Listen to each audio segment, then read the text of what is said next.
All right, Steam Deck OLED, BioShock Infinite. Now, yeah, this is again, I've got a bit of a habit of having Xbox 360 era games. But yeah, it is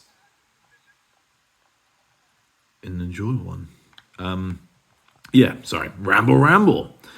Some pretty cool light diffusion effects there. It's Xbox 360 game, so it's not the most demanding in the world, but we're talking about 3 to 4 hours of gameplay from the Steam Deck. I've got it set to, yeah, just using full on 90 frames per second. Let's have a look at the settings, see if I've done anything on this. Full screen, set to ultra. Blimey. Set to ultra and to 90 frames per second at the moment. I imagine as we get into combat, things will change and things will dip down here and there. I don't want any delicious free candy. And the character models, considering how old this game is, are still pretty good.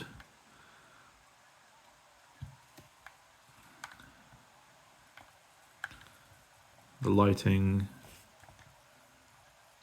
and the colours in here, very pretty. I think they really pop with the OLED. Elizabeth is obviously very well drawn. Now this game I completed on the Nintendo Switch of all things a couple of years ago, and I was very surprised. I thought it'd be kind of fun because I always like the BioShock games, but I'm a bit of a wuss, so all that sort of screaming and screeching and something's following you and something's about to jump out on you did not.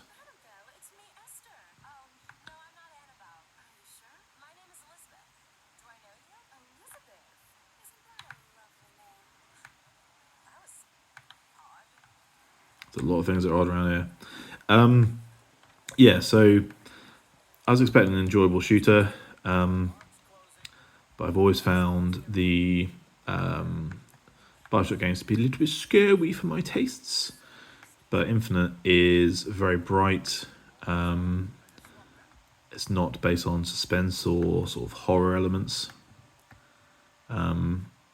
It's this whole kind of concept that they run on is that of sort of a Columbus Day, not Columbus Day.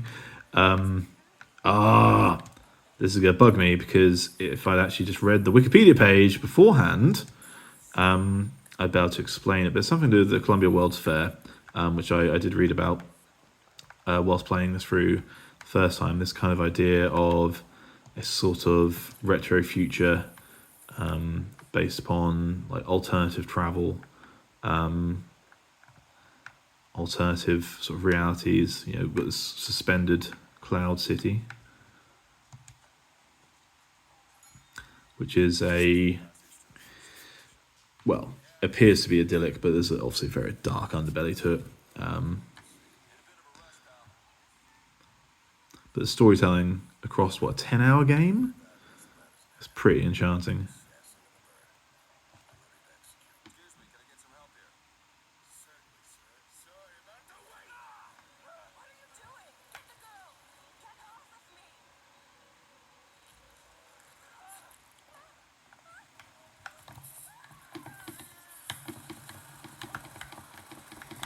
So we're in combat now. We're sticking to over 60 frames. So I don't really see the need to reduce the... I don't see the need to reduce this down to like a 60 frame lock, because when we're getting over 60 it's quite nice.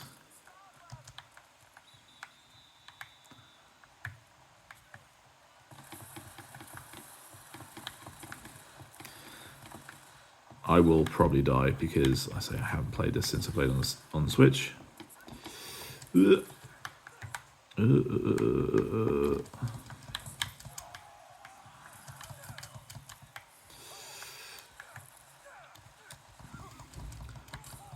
yeah, the story is very interesting.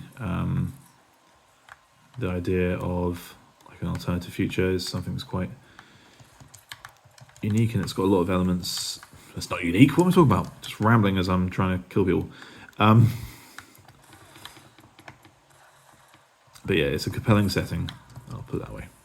And what happens to the story, the twists and the turns, and the it kept me guessing the whole time, and the end of it just absolutely floored me, and I'd say it made me well up and brought me close to tears. I was not expecting that from a shooter game at all. I was pretty gobsmacked, and it's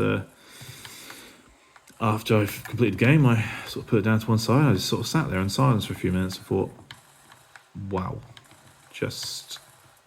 this is intense.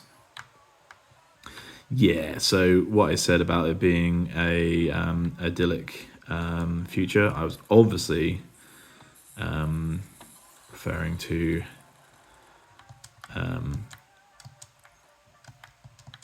like this sort of fake utopia. I mean, this is just there's a lot of that sort of stuff around. It's pretty dark,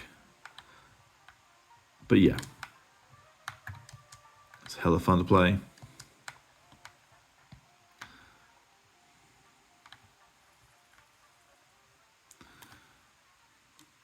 Let's say we've got good battery, got good graphics, we've got good frames. Don't actually have any. No. How do I check? There we go. Pistol, that'll help. Right. Can't actually see where she's gone. Come back, Elizabeth, who I definitely don't know who you really are.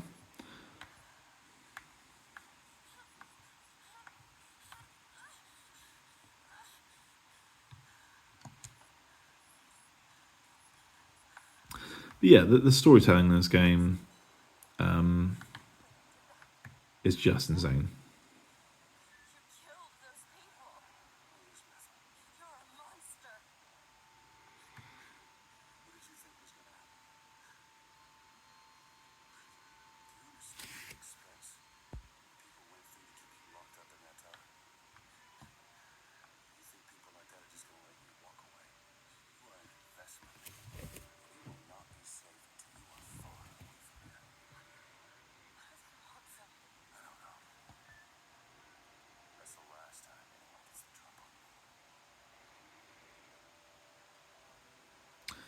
So yeah, if you enjoyed this video, then please like and subscribe. And just remember, there is always a lighthouse, there is always a girl, and that is all. Thanks for watching.